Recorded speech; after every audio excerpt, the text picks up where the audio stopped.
রাধে রাধে, হরে কৃষ্ণ বন্ধুরা, welcome back to my channel. তোমরা সকালে কেমন আছো? আশা করছি তোমরা সকালে খুবই ভালো আছো। তো আমরা চলে গিয়েছিলাম অষ্টম পরে খেতে। তো এটা হচ্ছিল, এই অষ্টম পরটা হচ্ছিল আমাদের স্কুল মাঠের পেছন দিকে।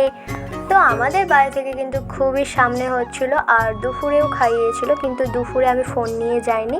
দুপুরেও খুব সুন্দর সুন্দর খাইয়েছিল, রাইস করেছিল, পনিরের তরকারি, আরও ফুলকপির রসা, রবনগ্ন চচ্চড়ি, ডাল, তারপরে পাঁপড়, চাটনি, মিষ্টি।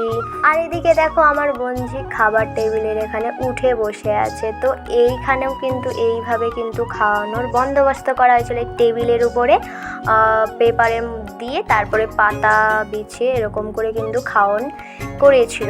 খাবারের কী বা প্রশংসা করব, যতই করব ততই কম, কারণ প্রতিটা অষ্টম পরে না ভগবানের প্রসাদ মানে অমৃত তুল্য, অমৃত সমান।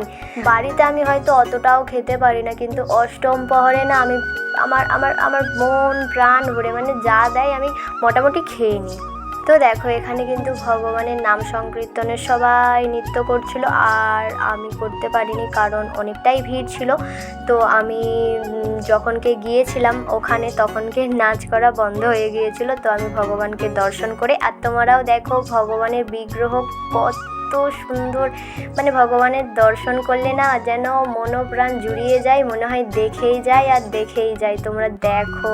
আর আমরা যখন অষ্টম প্রহরটাতে গিয়েছিলাম দুপুরবেলাও প্রথম পোতে বসেছিলাম, আর এখনও যে আমরা গিয়েছিলাম আমরা কিন্তু প্রথম পোতেই বসেছিলাম। ওই 8:30টার দিক করে গিয়েছিলাম, তখন কিন্তু একদম ফাঁকা ছিল। অষ্টম প্রহরে গেলে নয় প্রথমের দিকে যাও, নয় লাস্টের দিকে যাও, নাহলে প্রচণ্ড ভিড় হয়। আর মোটামুটি যারাই যাচ্ছে তারাই কিন্তু বসে খেয়ে নিচ্ছে, কারণ বেশিক্ষণ কিন্তু দাঁড়াতে হয়নি। আর এমনিতেও খুব বেশি কিন্তু ভিড় হয়নি। এখন যেহেতু ধান কাটার সিজন, মানে প্রচুর গরম, তো তাই হয়তো লোকজন আসতে এখন পারছে না।